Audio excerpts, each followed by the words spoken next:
Dégage la bagnole. Sors de la bagnole. Putain. Putain.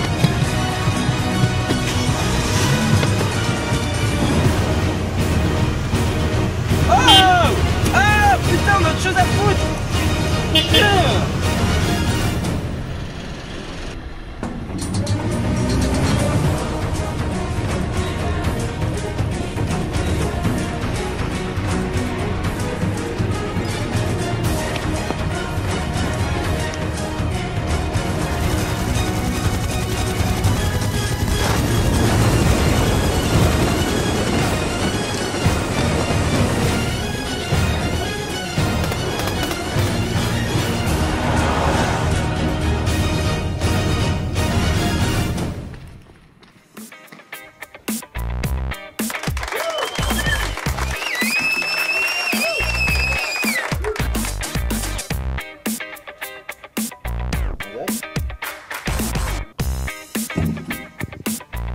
C'est bon, je suis prêt, on peut y aller.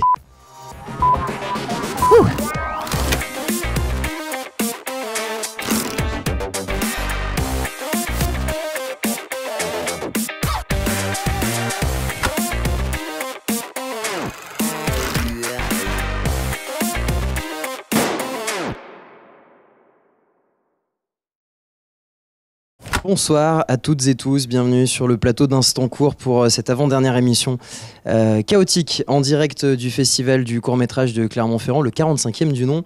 Ce soir, des invités prestigieux en plateau, des capsules exceptionnelles, une équipe technique du feu de Dieu, en toute laïcité bien entendu. Et sans plus tarder, lançons notre première chronique de la soirée avec notre premier invité sur le plateau, c'est notre séquence à court ouvert.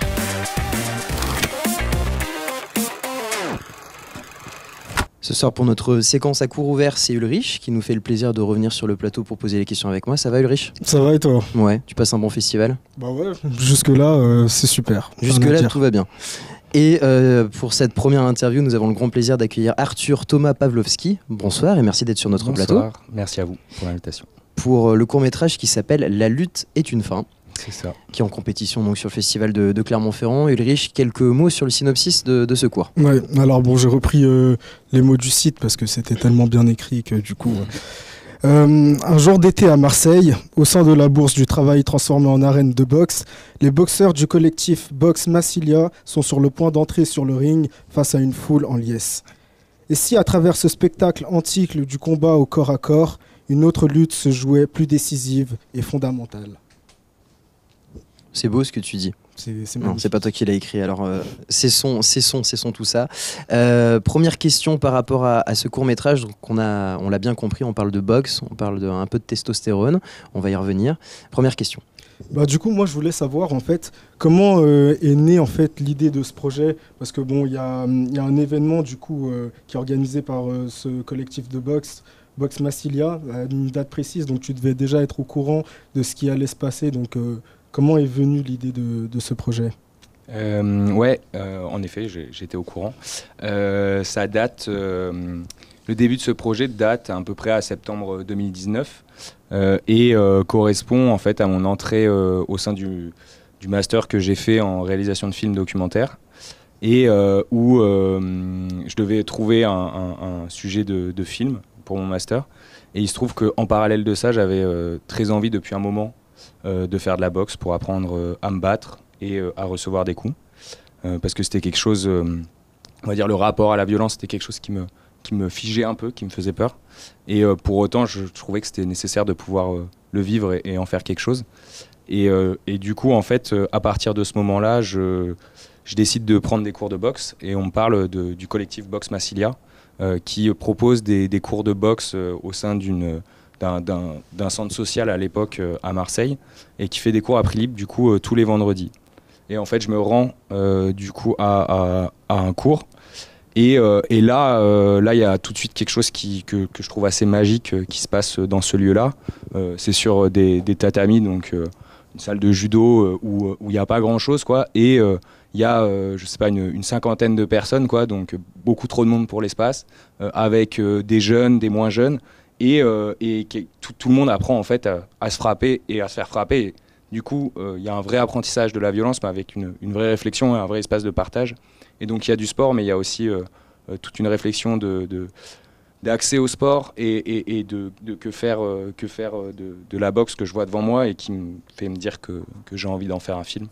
Et après, voilà, après il y a évidemment toute une histoire qui se lance, mais en tout cas, le point de départ, c'est celui-là, où après, je propose à certaines personnes du collectif de boxe d'en faire un film, et ils acceptent assez vite, même si c'est que le début d'une longue histoire, parce que évidemment, c'est pas aussi simple que juste le demander, mais voilà, ça commence ici. D'ailleurs, à ce propos, tu as passé combien de temps avec le collectif sur ce projet ? Donc du coup, septembre 2019 jusqu'à la fin du tournage qui se finit fin 2021. Et donc tout ce temps, en fait, finalement, le tournage est relativement court, puisque en fait, le gala qu'on voit dans le film arrive en amont, il est en juin 2021. Et il y a une longue pause de l'été, et en fait de septembre à décembre on fait vraiment le tournage de ce court-métrage, du documentaire, et là les personnes du collectif sont au courant, et avant il y a 2 ans qui s'écoulent pendant lesquels c'est même si en fait c'est 90% j'ai l'impression du travail, ou en tout cas moi de l'intérêt pour lequel je fais du documentaire, il y a du partage et de la relation avec les gens, des tentatives d'aller filmer et de tenter des choses à la caméra, aussi des échanges puisque le film suit un collectif, mais aussi 2 personnes plus particulièrement. Et en fait, il y a la nécessité de partager un espace de relation et d'être assez clair, en tout cas pour moi c'était important, sur ce que je voulais faire comme film. Et du coup que eux puissent s'approprier le film, dire leurs désaccords quand ils sont pas d'accord, et qu'on échange aussi là-dessus. Et ça c'est 2 ans finalement qui n'apparaissent pas dans le film, mais qui permettent de faire ce film et de voir ce qui se passe à l'écran, quoi, devant nous. Du coup, par rapport aux 2 personnes dont tu as parlé, je voulais savoir pourquoi tu as choisi ceux-là en particulier. Parce que j'imagine que tu as dû rencontrer plein de profils différents. Oui, la complexité de ce sujet, puis je pense d'un sujet sur un collectif, c'est toujours que y a plein de personnes à l'intérieur de ce collectif, puisque c'est ce qui le définit, et de savoir quelle personnalité à l'intérieur de ce collectif-là pourrait parler ou représenter le groupe. Et pour Mao, ça s'est fait de manière assez simple. C'est qu'en fait, c'est le président du collectif Boxe Massilia que j'ai demandé à Jules, qui est la première personne que j'ai rencontrée, qu'on voit très peu dans le film, de me le présenter. Il me l'a présenté, on a échangé. Et Mao, ça lui parlait assez vite en fait de faire un film. Et puis après, c'est beaucoup de temps d'échange avec lui, de relations, de retourner aussi aux entraînements. Et puis donc du coup, lui, je sais pas comment dire, mais c'est 2-3 ans de relation assez forte, et c'était mon lien principal au collectif de boxe en fait. C'était avec lui que j'ai changé. Et Marvin, c'est aussi finalement, en fait, de manière assez claire, c'est que c'est aussi des personnalités qui sont là depuis le début du collectif, donc du coup qui sont importantes pour le collectif aujourd'hui. Et donc c'est aussi comme ça que ça s'est fait, je crois, d'une manière assez simple. Et Marvin, ça s'est fait un peu plus tard, mais voilà, il y a eu aussi ce temps d'échange là, quoi. Ouais. Ok, super. Du coup, moi, il y avait quelque chose qui m'intriguait un peu. Enfin, il y a tout cet aspect de lutte qu'on retrouve en fait dans le titre, et il y a le côté sportif avec la boxe, et un côté plus intime avec ce que les personnes que tu as interviewées vivent au quotidien. Et je sais pas, enfin moi je l'ai ressenti comme ça, mais j'avais un peu l'impression de voir une sorte d'universalité entre les luttes, comme si toutes les luttes sociales se valaient. Je ne sais pas si c'est le message que tu as voulu retranscrire à travers ce documentaire. Ouais, si, c'est super du coup que ça se ressente. C'est en effet un peu l'idée en fait, du coup pour préciser, enfin tu l'as dit dans le synopsis, hein, mais peut-être que j'en ai pas tant parlé là. C'est donc le collectif Boxe Massilia dans le film s'entraîne au sein de la Bourse du Travail, qui est un lieu emblématique en fait de la lutte des classes et du mouvement ouvrier marseillais, dans lequel aujourd'hui il reste en fait plus que les bureaux des syndicats, mais il fut une époque où c'était aussi un lieu d'éducation populaire dans lequel il se passait plein de choses. Et là, le collectif Boxe Massilia se retrouve à s'entraîner au sein de la Bourse du Travail suite à un lien qu'il crée avec le syndicat de la CGT. Et donc en fait, c'est aussi un écho à une lutte politique, une lutte historique du mouvement ouvrier qui vient arriver.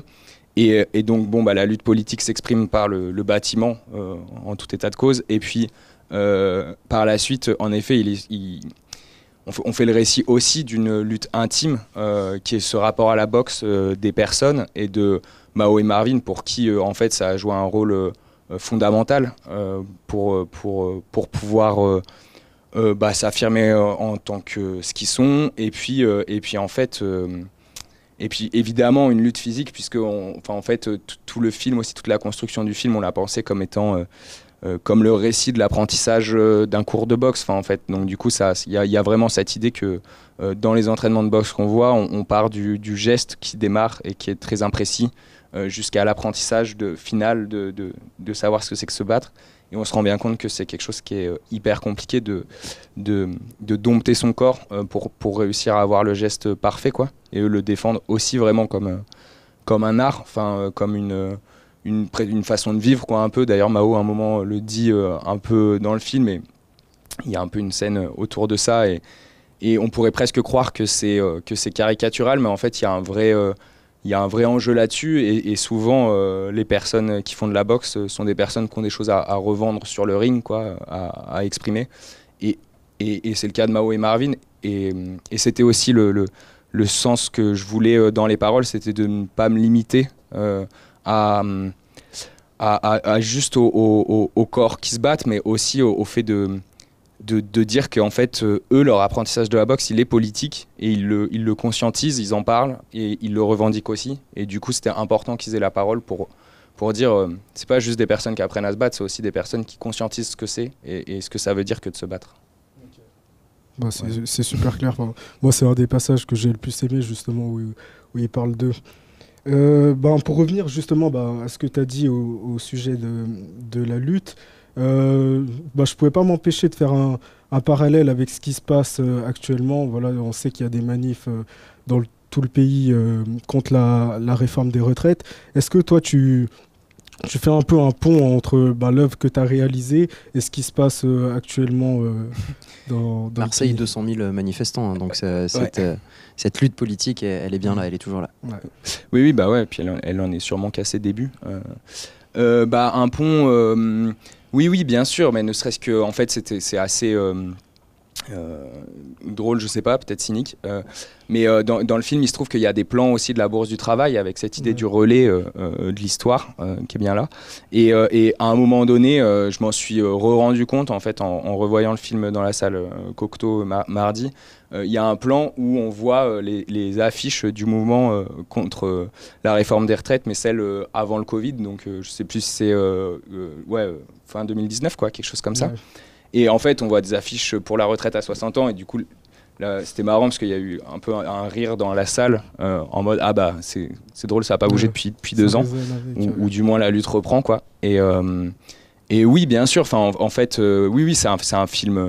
C'est un film de lutte, quoi. Je le dis dedans, mais c'est un film d'espoir pour moi, parce que c'est une rencontre d'une lutte de personnes qui sont jeunes, de personnes qui intègrent peut-être des nouveaux enjeux de la lutte, c'est-à-dire des enjeux féministes, des enjeux queer, et qui revendiquent une pratique de la boxe pour les personnes qui y ont moins accès.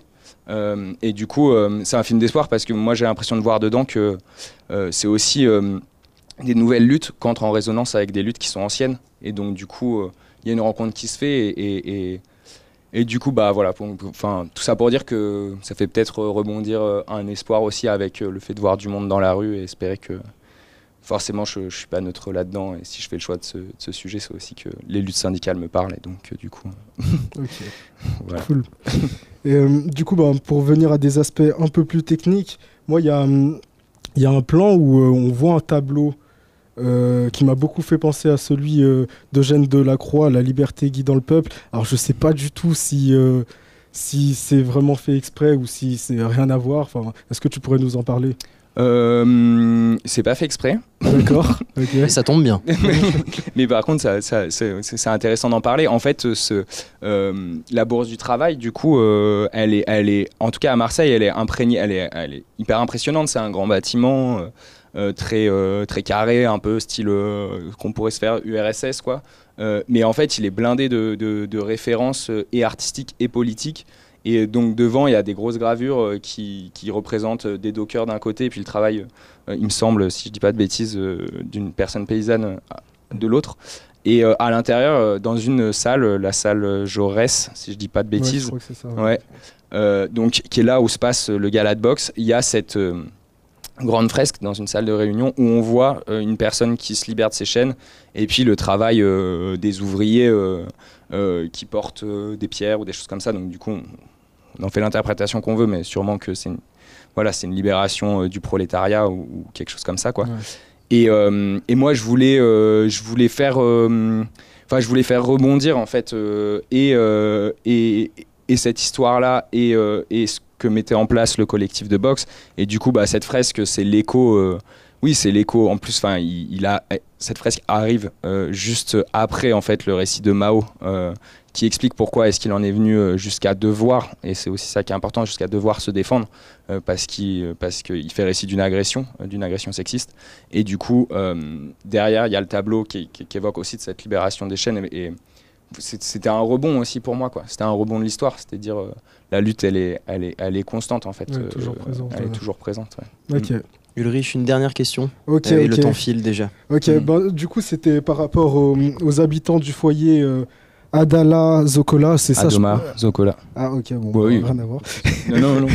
Mais du coup, je voulais savoir, parce qu'ils étaient menacés d'expulsion, et donc cet événement a été organisé du coup pour les soutenir, et où est-ce que ça en est du coup aujourd'hui?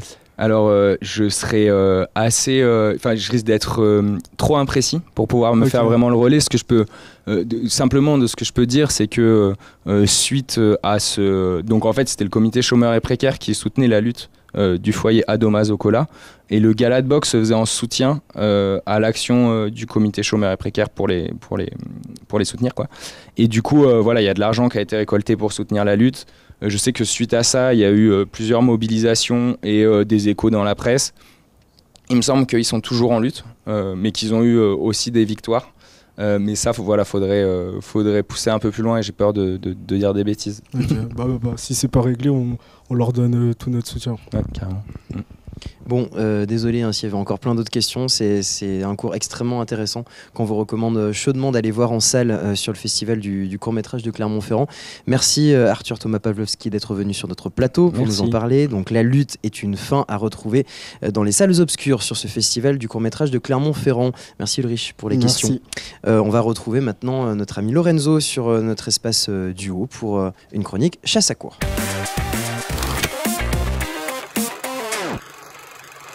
Alors, notre chronique chasse à court, Lorenzo. Aujourd'hui, tu as choisi de nous parler d'un film qui s'appelle Blue Boy. Exactement. Et est-ce que tu peux nous en dire quelques mots? J'espère que le micro fonctionne. Romain, n'hésite pas à me faire signe si ce n'est pas le cas. Mais tout fonctionne, c'est parfait. C'est incroyable. On suit le quotidien en gros de Joey.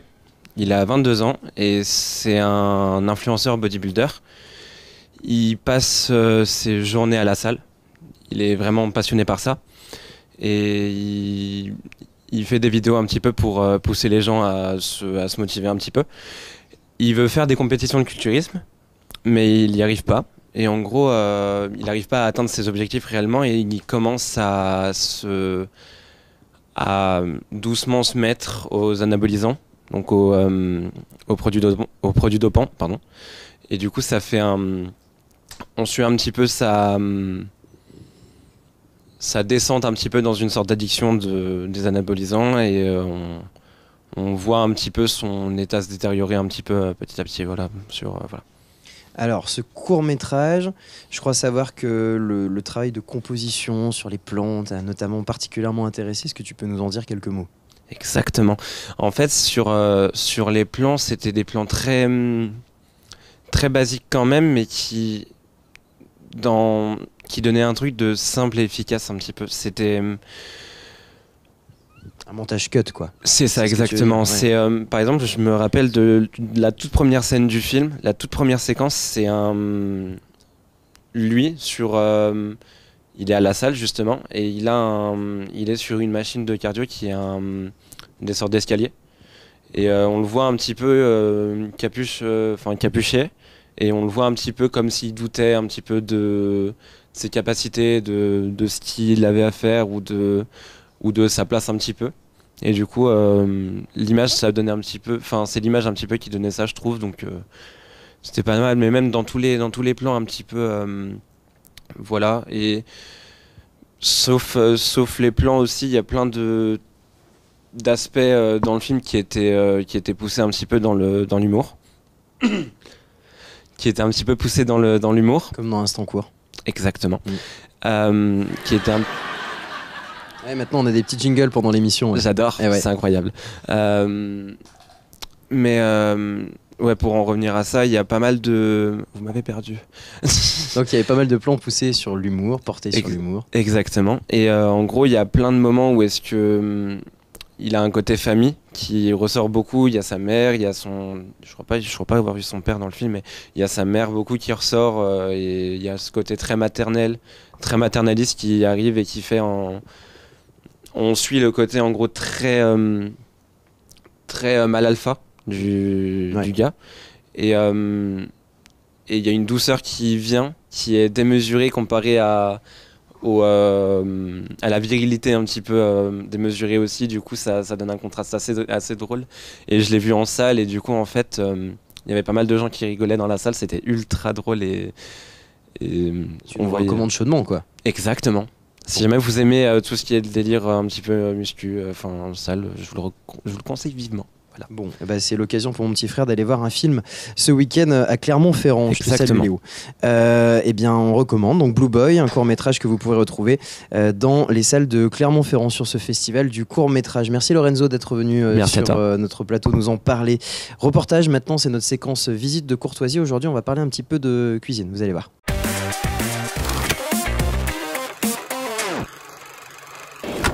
Nous nous retrouvons aujourd'hui pour aller interroger le chef taïwanais qui fait la cuisine dans les grandes tables de la comédie, pour lui poser quelques questions sur la cuisine taïwanaise. C'est parti!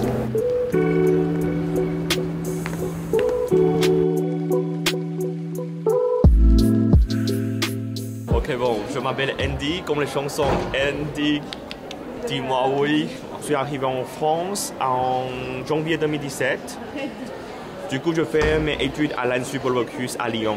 Et je suis devenu le premier disciple taïwanais d'Auguste Escoffier.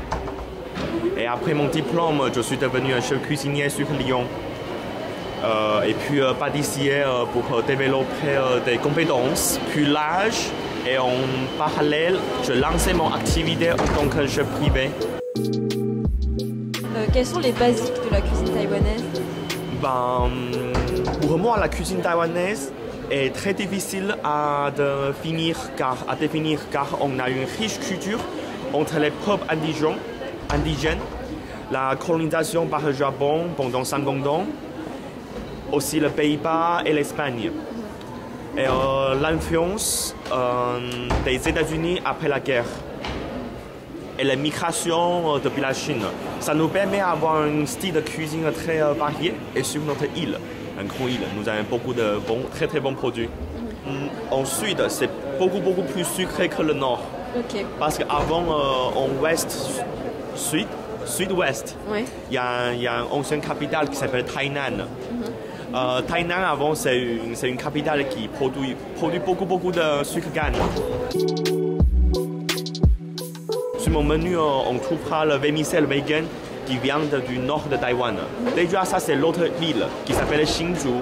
Hsinchu, qui est juste à côté de la mer. Donc, du coup, entre hiver, il y a le vent qui vient de la mer, qui est ramené à cette humidité. Donc, du coup, le vermicelle qui sèche sur le soleil, mais qui toujours garde l'humidité. Donc, du coup, il a tu tombes dans l'eau pendant 1 ou 2 minutes, il a toujours avoir une une texture al dente. La deuxième entrée, on fait le macro. Macro, c'est sur le côté ouest. On a le saveur satay qui vient de la migration chinoise lors de l'échange commerciaux avec notre ancienne capitale Tainan, où il y a beaucoup de sucre canne. Pour mes plats, on reste sur le saveur typiquement taïwanaise qui s'appelle sanbei. Ça veut dire 3 saveurs, 3 verres. Un verre de huile de sésame, un verre de saké, à la du riz et un verre de soy soja. Qu'est-ce qu'on boit en Taïwan? On boit beaucoup de bière. Par exemple, si on dit songbei, c'est ganbei. Ganbei, encore en français, c'est cul sec. Donc du coup, on toujours service dans le petit verre et voilà, et finit vite. Ouais. Mon plat préféré taïwanais, je pense que c'était ce que je proposais aujourd'hui, sanbei ji. C'est le poulet avec sauce sanbei. Parce que je me suis dit, il est assez chaleureux, il est assez côté sucré-salé, donc du coup, ça peut présenter Taïwan très très facilement pour les gens comprendre que, il y a une pays asiatique qui est pas très connue du monde, mais qui est, voilà, c'est comme notre personnalité, c'est comme notre culture, on a envie de montrer pour tout le monde, voilà. Nous, on est comme ça. Et merci à Anouk et Lucille pour la préparation de ce sujet en périphérie du festival du court-métrage de Clermont-Ferrand. Et sur le plateau, une nouvelle Anouk, une autre, notre directrice des programmes. Ça va, Anouk ? Ça va et toi ? Ouais, ça va. Et notre seconde invitée de l'après-midi pour cette seconde interview. C'est la séquence à court ouvert.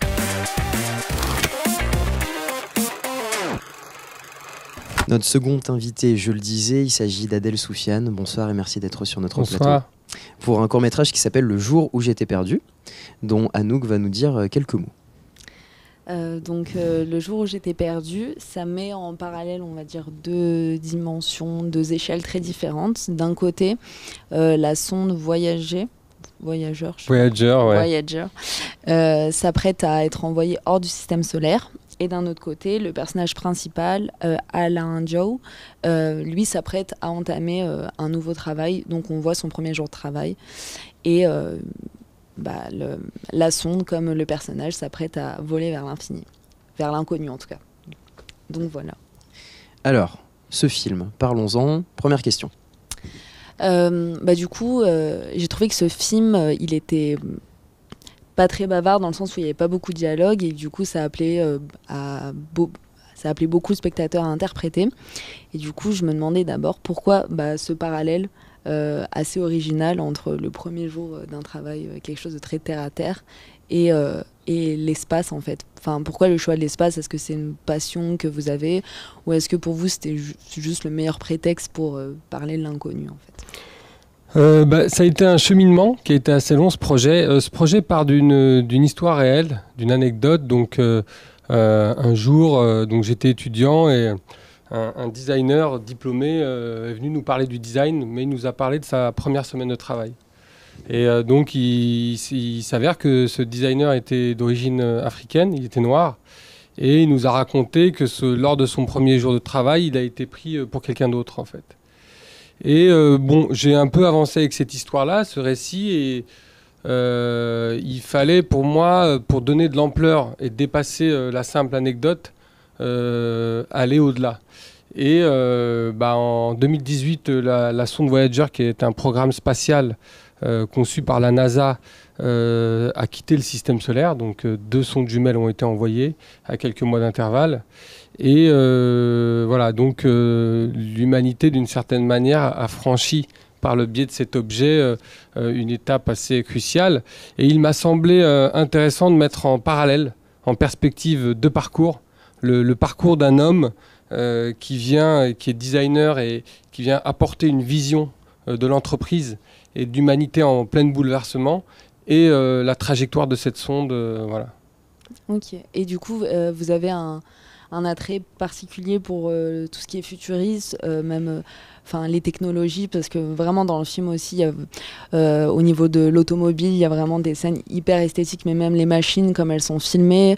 Il y a une scène où la voiture est filmée, ça ressemble à une publicité. C'est très. Du coup, est-ce que c'est aussi un attrait que vous avez Oui, parce que moi, donc, initialement, j'ai une formation de designer industriel. Okay. Voilà. Et puis après mes études de design, j'ai préféré suivre la voie du cinéma. Et donc, cette formation et ce métier de designer m'a vraiment accompagné dans ma démarche de réalisateur. C'est pour ça. Et après, la question de l'automobile est aussi très importante. Mon père est mécanicien poids lourd. Donc, et puis, j'ai fait du design parce que je voulais être designer automobile. Donc la présence du design me semblait très importante parce que il me semblait que c'était un métier qui était assez peu représenté au cinéma et que c'était intéressant de voir qu'est-ce que c'est qu'un laboratoire de recherche et de développement, qu'est-ce qu'on y fait, qu'est-ce que c'est qu'une vision. Et ensuite aussi la question de l'automobile où on est à un moment aussi charnière où là, il s'agit d'électrification de l'automobile. On est en train de, avec tout ce qu'on connaît aujourd'hui. Voilà. Et puis après, cette part SF, science-fiction, présente par le biais de la sonde, c'est aussi quelque chose qui a été important à mettre en place et à explorer dans ce film. Parce que... Oui, parce que le film, il montre vraiment une certaine vision du progrès, en tout cas, le personnage semble livrer une vision où les progrès technologiques permettent de faire améliorer l'homme et voire même socialement dans le travail. Et ça, c'était aussi un message que vous vouliez... Alors, moi, j'avais pas de... C'est-à-dire que le film était ni à charge, ni à décharge. Oui. Pour moi, il s'agissait aussi de poser un peu sur la table la question du transhumanisme et de l'intelligence artificielle. Et je voulais que le spectateur, par le biais de la vision d'Alain, puisse, lui, être accompagné dans ce questionnement-là, dans cette réflexion-là. Et pour moi, c'était aussi à mettre en parallèle avec ce qu'a parcouru la sonde, avec en tout cas, toute la technique qu'on a mis dans cet objet-là, et là voir aussi l'idée aussi derrière ça, c'est que il y avait dans la vision d'Alain quelque chose de parallèle avec sa trajectoire sociale, puisqu'on imagine c'est un homme noir qui accède à un poste à très haute responsabilité, donc on imagine aussi que socialement il a dû faire face à une trajectoire, et derrière cette idée-là, lui, il essaye aussi de réfléchir à partir de ça. Voilà. Oui, parce que c'est vrai que je trouvais que c'était ça qui était très original, c'est de mettre en parallèle deux discours qui, a priori, n'ont pas grand-chose à voir. Le progrès social et le progrès, en fait, technologique. Qui ne sont pas toujours liés à notre qui ne sont pas toujours liés. Et il y a un peu... et justement, dans le film, il y a aussi... Sur le micro, Anouk. Ouais, pardon. Il y a aussi... des rapports de force qui sont montrés entre le personnage joué par Damien Bonnard et le personnage principal. Et du coup, il y a aussi un discours un peu social. Il y a un rapport de force qui est montré, en tout cas dans l'entreprise, qui est mis. Et justement, je voulais peut-être que vous parliez un peu plus du personnage de Damien Bonnard qui au fur et à mesure du film est comme plongé dans une angoisse. Est-ce que c'est la peur du nouveau qui représente Alors, il y avait deux choses. Effectivement, vous disiez une chose assez importante sur cette question du progrès social, ou de ce qui s'apparente à du progrès social et du progrès industriel, technologique. Pour moi, ils sont complètement liés, puisque, on le voit. Alors, maintenant, on a assez de recul pour voir un peu ce qu'a produit la révolution industrielle. On commence à avoir du recul aussi, ou en tout cas on commence à observer les conséquences de l'ubérisation. Pour moi, c'est vraiment des choses très, très imbriquées. Après, il y avait quelque chose de très important, un pari depuis le début du projet. Effectivement, il me semblait très important de commencer par adopter le point de vue de Souleymane Sylla, donc, qui joue le rôle d'Alain, donc le point de vue d'Alain, et ensuite de basculer sur le point de vue de l'autre personnage. Ça, c'était un pari qui était un peu risqué, mais que faisait le film, parce qu'il me semblait important que le spectateur puisse entrer un peu dans ces deux mondes-là, et dans à la fois accompagner le bouleversement de notre personnage, qui est joué par Damien Bonnard, jusqu'à une forme de retrouvailles à la fin entre les deux personnages. Voilà. C'était une volonté un peu de neutralité, enfin en tout cas de laisser le choix. Enfin, c'est ce que vous disiez, que vous vouliez pas forcément prendre parti dans le film, et que du coup en montrant différents points de vue, peut-être qu'on se fait notre propre idée du progrès. Oui, alors il me semblait que en tout cas montrer la complexité était important. Oui. Et comment montrer la complexité? C'est-à-dire que on pourrait tout de suite avoir le réflexe de se dire on ne va suivre qu'un seul personnage. Mais pour moi, ne suivre qu'un seul personnage, ce n'était pas la possibilité d'embrasser toute la complexité, et surtout le deuxième personnage, donc Thomas, il y a un mouvement qui se crée chez lui, et je voulais filmer ce mouvement, c'est-à-dire ce doute qu'il affronte, par rapport aussi à la parole et à la vision d'Alain. Donc ça me semblait important, puisque ça pouvait accompagner le questionnement du spectateur, et ramener aussi le spectateur à partager cette complexité-là. Mais au final, la dernière scène du film, il y a quand même la sonde qui part, donc le changement est inévitable, le progrès est inévitable, c'est ce que ça veut dire? Alors, ouais, la dernière séquence, une des dernières séquences du film, effectivement, avant que cette sonde s'en aille, il y a cette, je dirais, un peu cette réconciliation entre les deux personnages, et il y a quand même une forme de résistance chez Thomas. C'est-à-dire qu'après la vision d'Alain, qui lui dit qu'il faut s'attaquer à ce problème. Parce que l'idée chez Alain, c'est de se dire il faut s'attaquer à ce problème maintenant. Et il faut se confronter à cela. Thomas a déjà une idée par rapport à ça. Il sait que c'est quelque chose d'assez périlleux. Mais la fin fait qu'à la fois il y a un positionnement très clair, et en même temps... Thomas, il est dans une forme de balancement, en fait, là, à cet endroit-là, de doute très grand. D'accord. Une dernière question, peut-être, Anouk, ou tu as épuisé ton réservoir? Moi, j'avais une question aussi sur le casting, parce que c'est quand même des acteurs qui sont bien reconnus. Damien Bonnard, qui a fait dans Les Misérables, qui a fait dans Les Intranquilles, qui a été nommé à 4 Césars, et même... Souleymane Sylla, qui a joué dans deux longs métrages, dont un qui est sorti en 2021 au cinéma. Et du coup, comment s'est passé le casting? Comment quel réseau de dingue aussi. Ouais, quel réseau de dingue. Comment vous les avez eu en fait? C'était des rencontres. Alors, ce qui est assez chouette, en tout cas dans le court métrage, c'est que on envoie le projet. En tout cas, moi j'avais en tête comme ça 2-3 personnes que j'avais vues, dont j'aimais bien le travail. J'avais pas écrit directement en pensant à elles, mais en tout cas, après avoir écrit, j'ai pensé à eux. Ensuite, le scénario a été envoyé, ils l'ont lu, et puis on s'est rencontrés, on a discuté des personnages. Et au moment de la discussion sur le personnage, sur le film, pour moi, c'était assez évident que chacun avait... en tout cas quelque chose à apporter. Et ce que je trouvais d'assez chouette, c'est qu'ils avaient vraiment des choses extrêmement complémentaires. Parce qu'effectivement, Damien Bonnard avait une expérience extrêmement riche, assez internationale. Souleymane Sylla avait aussi une expérience, beaucoup d'expérience, mais il était un tout petit peu plus jeune. Et je trouvais que ça créait quelque chose, en tout cas, d'assez fort. Il y a eu un travail en binôme qui était très chouette dans le film. Ouais. Moi, j'ai juste un petit mot par rapport au festival donc, de Clermont-Ferrand. Là, vous passez quelques jours ici, là, en Auvergne. Comment on se sent? Est-ce qu'on est dans une bulle? Est-ce qu'on est dans un moment hors du temps? Comment on profite de ces quelques jours qui sont extrêmement riches et précieux sur le plus gros festival au monde de court-métrage?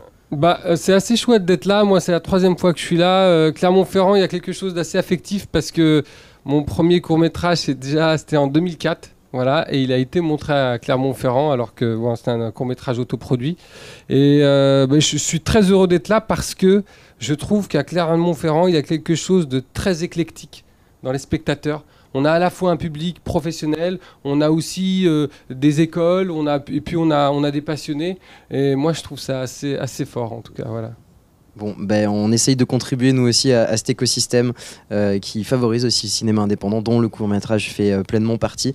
Merci beaucoup Adèle Soufiane d'être venue sur notre plateau et merci Anouk d'avoir participé à l'interview. C'est l'heure de notre séquence micro trop tard avec un sujet monté avec l'aide d'Abel.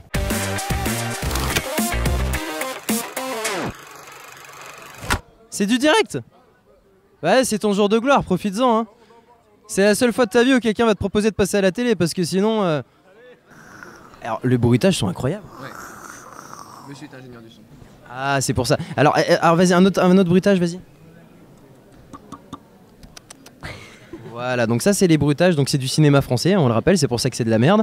Alors, après avoir mangé du Saint-Nectaire en plus, donc il y a les odeurs, c'est la 5D mais française. Voilà, avec la laine, ouais. C'est la 5D française. Voilà, comme Woody Allen.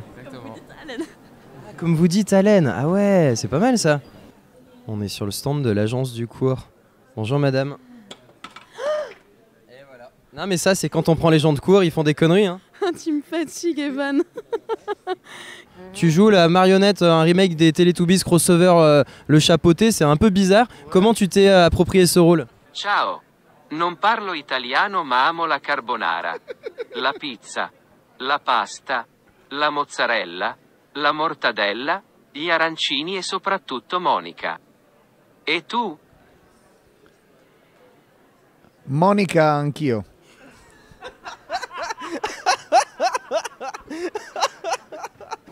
Ça casse la croûte, mesdames. Oui. C'est un sandwich à quoi? Un petit jambon beurre. C'est le classique ça hein. Classique. Bon bah merci Florette. Y a rien d'autre à dire? Non, c'est comme ça. Un mot sur le cinéma, le court-métrage. Ouais, ça nous intéresse pas des masses hein. Ouais, vous êtes pas ici pour ça en fait. Vous êtes ici pour les fêtes. Ouais. Bah, moi aussi en fait. J'avoue que... Ça fait 2 fois fête dans ta phrase. Et donc là du coup tu vas aller à la séance de dédicace là où il y a tout ton fan club qui attend. Là on voit qu'ils sont déjà nombreux à vouloir signer des autographes. C'est quoi ton prénom? Moi c'est Reptile. Reptile. Un big up pour Reptile. Tu vois, c'est la 2e fois qu'on se rencontre. La 3e, je te pète ta gueule. Ouais, c'est ça. Voilà, je crois que ça va être ça. Et ça va être vendredi, comme ça, fin de festival. Et on n'est pas... jeudi soir alors. Jeudi soir ouais. Ça marche, jeudi soir. Et allez, on fait ça. Le train et nickel. Ouais. Ah mais vous avez mangé? Ah mais moi j'allais commander à manger. Je me suis dit on peut sympathiser, on passe un moment ensemble. Ah, dommage. On a l'estomac plein, c'est bon. C'est dommage parce que ça aurait été mon premier plan à 3 sur le festival. Oh, vous êtes arrivé un quart d'heure trop tard alors. Dommage. Bon bah merci quand même mesdames. C'est raté pour vous et pour nous. Donc surtout, hein, pour nous. Dommage. Hein. Dommage. C'est une radio-télévision qui projette des images. Sur quel... Alors sur le canal spectre.pneumene.fr. Ouais, d'accord. Très bien. Ouais. Je regarde, il y a un mec chelou là avec une caméra, je crois, il suit depuis tout à l'heure et c'est bizarre, c'est pas normal. C'est louche? Oui. Tu pourras lui demander. Ouais, non, tu le connais ou pas? Non. Non, c'est bizarre, c'est louche. On se casse. J'aime pas ça. Non, on se casse. Et merci surtout à Abel de m'avoir suivi dans les travées du festival du court-métrage pour saisir ces images prises de cours, bien sûr, avec les festivaliers, les bénévoles, les réalisateurs et toutes ces personnes qui se promènent sur le marché pro. C'est notre dernière interview de la soirée, c'est donc notre dernière séquence à cours ouvert.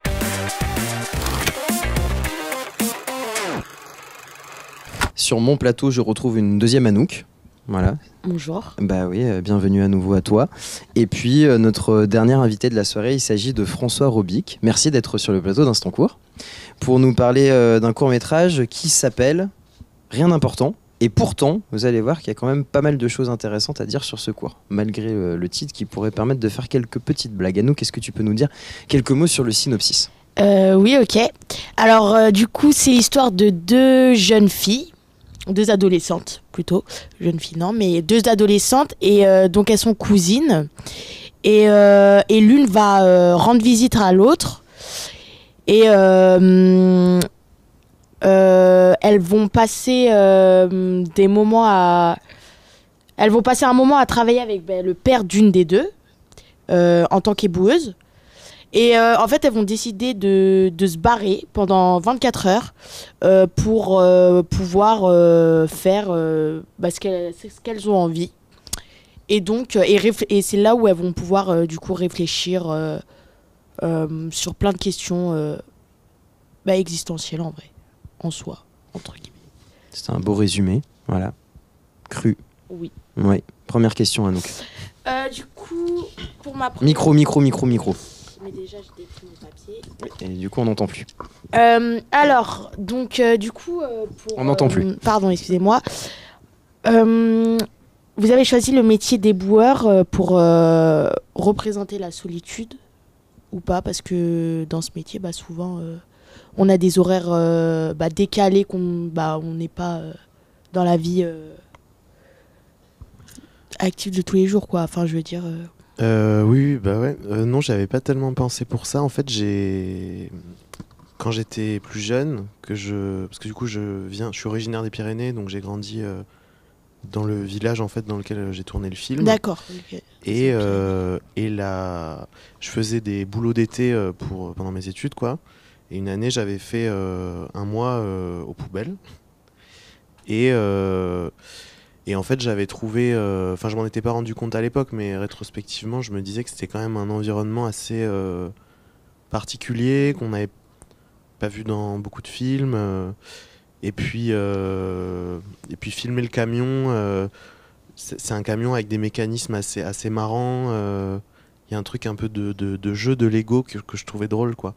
Mais non, sinon, au niveau de la solitude, j'avoue que je me l'étais pas forcément figuré comme ça en premier lieu, mais c'est vrai que je me suis dit en tout cas que pour le personnage de Flora, donc qui est celle des deux qui travaille avec son père comme éboueuse, une fille aussi jeune qui faisait un métier comme ça allait créer une forme de décalage par rapport aux personnes qui l'entourent, qui j'imagine créent une forme de solitude et de questionnement existentiel. Et ça, je pense que le métier participe à ça pour elle. Oui. D'accord, ok. Et Micro. Pardon, excusez-moi. Du coup, pour rebondir sur ça, du coup, vous avez abordé une certaine pression que les jeunes vont se mettre par rapport aux études de l'un, de l'autre. Du coup, Flora qui, elle, travaille avec son père en tant qu'éboueuse, du coup, ça parle... Enfin, c'est une question que plein de jeunes se posent en fait au bout d'un moment. Et du coup, je voulais savoir, est-ce que toi, tu t'étais posé cette question parce que ça fait... Non, mais j'ai compris ta question.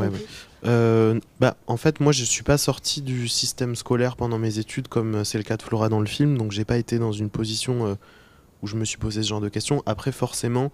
J'ai commencé mes études, je savais pas ce que je voulais faire, j'ai un peu navigué à la fac, etc. Et c'est vrai que en fait, à l'époque, c'était quelque chose qui me paraissait complètement énorme et j'avais l'impression que ça allait énormément conditionner ma vie. Alors que finalement, je veux dire, quand on arrive à un âge qui est plus proche de la trentaine, qu'on sort des études, on se rend compte aussi que finalement, c'est pas les études qui vont nous conduire directement au point où on doit arriver. Enfin, les chemins sont beaucoup plus tortueux et complexes que ça, quoi. Mais c'est vrai que, en tout cas, Flora dans le film, pas avoir son bac et se retrouver sans rien, si c'était quand même ce que j'ai vécu, mais moi, à mon époque, entre guillemets, on pouvait aller à la fac il y a 10 ans. Voilà, bon, ça va. Et maintenant, par contre, avec ces nouveaux systèmes dont je connais pas le nom, il y a pas mal de gens qui se retrouvent sans rien. Ouais, Parcoursup, voilà. Qui est pas très apprécié des je crois que c'est pas terrible. Ouais, c'est pas ouf. Anouk. Du coup, après, pour la troisième question, c'est le casting. Comment ça s'est passé pour le casting, notamment celle des grands-mères voilà, quoi. En fait, c'est un film qui a été assez particulier à ce niveau-là parce que j'avais fait mon film d'avant, c'était un documentaire dans lequel je filmais ma sœur, donc qui est l'autre personnage du film. Ok, d'accord. Et en fait, au cours du documentaire, donc c'était un documentaire où vraiment je la filmais dans sa vie quotidienne tout seul, quoi. Mais je me suis dit que j'avais envie de refaire un film de fiction avec ma sœur où je la dirigerais, mais dans un système un peu d'improvisation où à chaque fois, en gros, je lui donnerais les circonstances de la scène, on improviserait sur le plateau et de fil en aiguille, en réécrivant ensemble et en faisant un bon nombre de prises, on arriverait à construire des séquences ensemble. Donc en fait, le film, on l'a tourné sur ce modèle-là. Sur de l'improvisation au début. Sur de l'improvisation, en fait, sur un travail d'improvisation préparatoire pendant 2 mois. Et après, sur le tournage, d'improvisation dirigée sur le plateau, quoi. Et finalement, la forme qu'a le film et aussi les émotions qui peuvent se dégager des scènes, c'est des choses qui sont beaucoup venues de la façon dont les comédiennes ressentaient les circonstances et à ce qu'on arrivait à faire.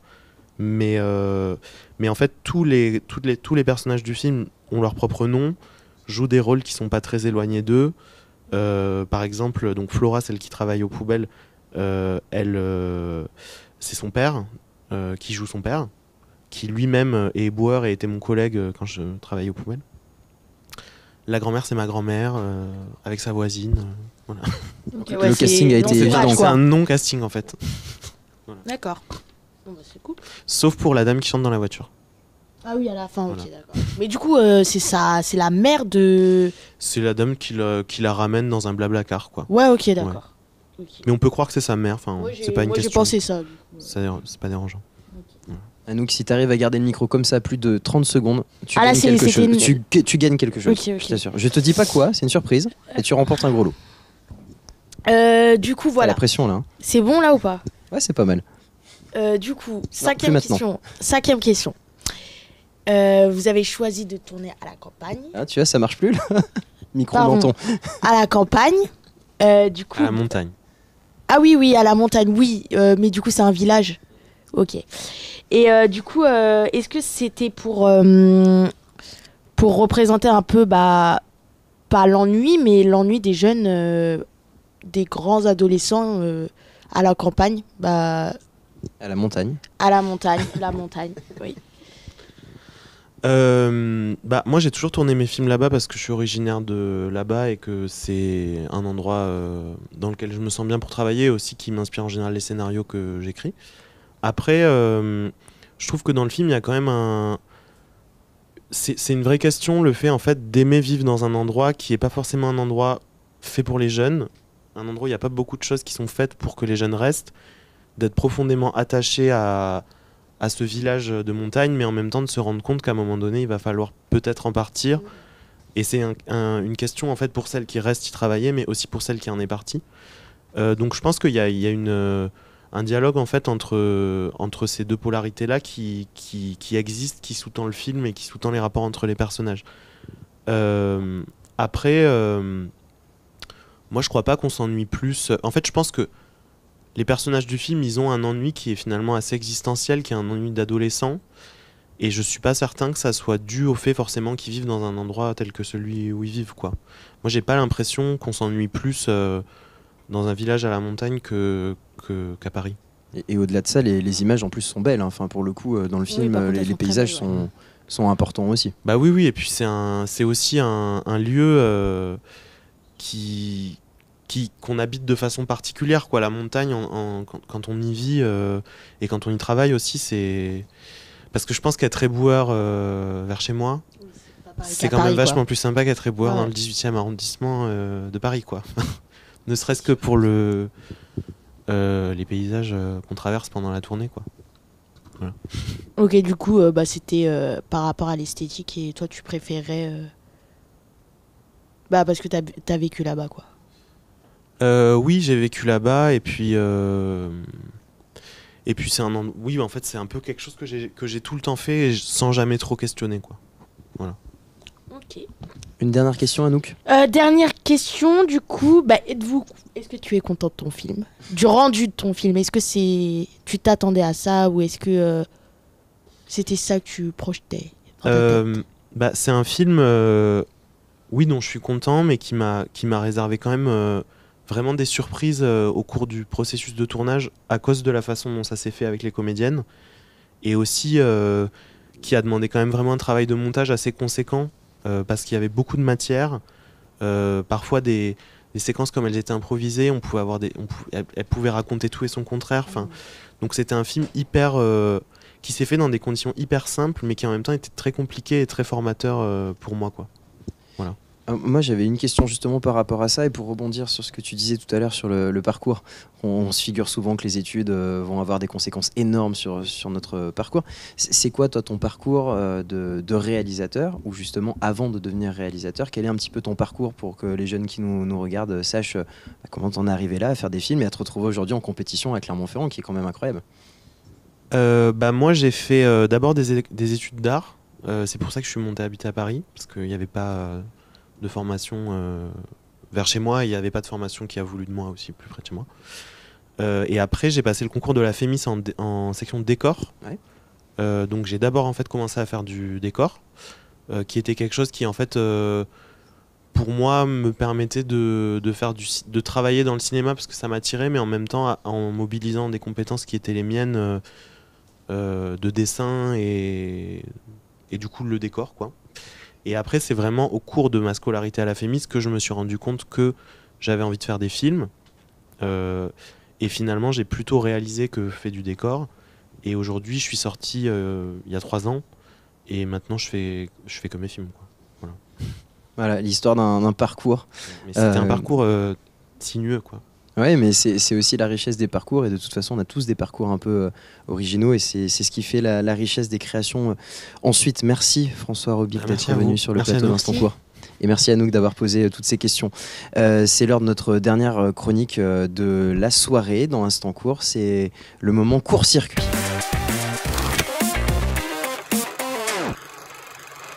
Oui, car eh bien, ce mardi soir, nous avons découvert le Dark Lab, le off du festival, qui prend la suite du regretté et non moins regrettable Electric Palace, disparu après le Covid.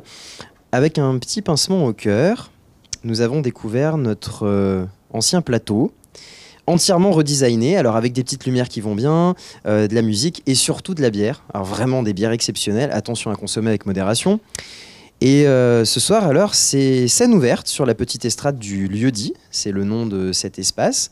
Et après un spectacle de danse du ventre proposé par un sosie de Daniel Balavoine avec 30 kilos en trop, une représentation de claquettes auvergnates était proposée par le club d'Aqua Country de Chalumeau-la-Bérengère. Dans une troupe hétéroclite, on retrouve Ghislaine, qui est animatrice périscolaire dans le quartier de la Quenouille, et Jean-François, menuisier-pâtissier dans un centre de recyclage du sud du Cantal. Nous discutons avec eux à proximité de la scène et nous en apprenons davantage sur leur passion. Depuis près de 30 ans, ils parcourent la France en quête de nouvelles tendances. C'est eux qui sont à l'origine de la mode sandales-chaussettes, mais aussi de sa variante short-chaussettes. Plus tard, ce sont eux aussi qui ont popularisé le bob cochonou et les crocs. Ils sont même les pionniers en matière de shorts de bain. L'idée était d'avoir le plus de tissu possible pour la baignade, de sorte à pousser à son paroxysme l'inconfort des baigneurs, nous explique Jean-François. Ces nombreux succès à leur crédit ne les ont pas empêchés de rester simples et accessibles. Et à cet instant, Ghislaine et Jean-François nous saisissent et nous font monter sur scène. Abel, Romain et moi sommes éblouis par une lumière vive et la musique commence. Le couple se lance dans une chorégraphie digne des meilleures soirées bar mitzvah dans la région et nous tentons de suivre tant bien que mal. Mais Romain se prend alors les pieds dans un câble et se vautre sur un homme d'une trentaine d'années, les cheveux grissels moulin des 5B teint basilic, qui hurle aussitôt. Abel panique et ne voit pas qu'il a reculé un peu trop loin au point de tomber dans une fosse située à droite de la scène. Tout ceci sans jamais que le couple ne cesse de danser sur une musique bien trop irritante pour être authentique. Soudain, l'alarme incendie se déclenche. L'eau commence à pleuvoir sur la scène. Un homme pleure car sa pinte vient d'être contaminée par ce liquide bleu. La panique saisit l'audience tandis que le couple enfile une paire de crocs vertes fluo, édition festival du court-métrage 2023, et se remet à danser malgré le drame, comme les musiciens du Titanic. Romain se relève en boitant, comme lors de sa première soirée au Macumba Club, mais on cherche encore Abel. Il semble tomber dans les abîmes d'une salle aussi profonde que la chute politique de Manuel Valls. Je me précipite vers une petite lueur et je remarque un bras qui semble agoniser. C'est lui! J'appelle Romain et nous parvenons à le hisser à la surface. Son pantalon casual au champ est déchiré, mais son pull a tenu le choc. Nous filons tandis que la salle se vide dans une panique générale et que le plafond laisse tomber des morceaux de plâtre de plus en plus gros. Au loin, Ghislaine et Jean-François poursuivent leur danse initiatique. À la sortie de la salle, je les regarde et leur dis que plus rien ne sera désormais plus comme avant. Les liens du sang nous ont unis. Cette épreuve a renforcé notre relation. Abel me sourit, Romain me fait un chabit. J'ai balle. Et puis je regarde l'heure sur l'écran et je crois que le récit de nos péripéties s'éternise alors que l'émission doit toucher à sa fin. Je repense à cette journée éreintante que j'ai passée, aux spectateurs qui attendent avec hâte l'espoir d'une chute longtemps attendue pour cette chronique et je décide de l'achever brutalement, sans pincette. On se retrouve demain pour la dernière d'Instant Court. Ciao.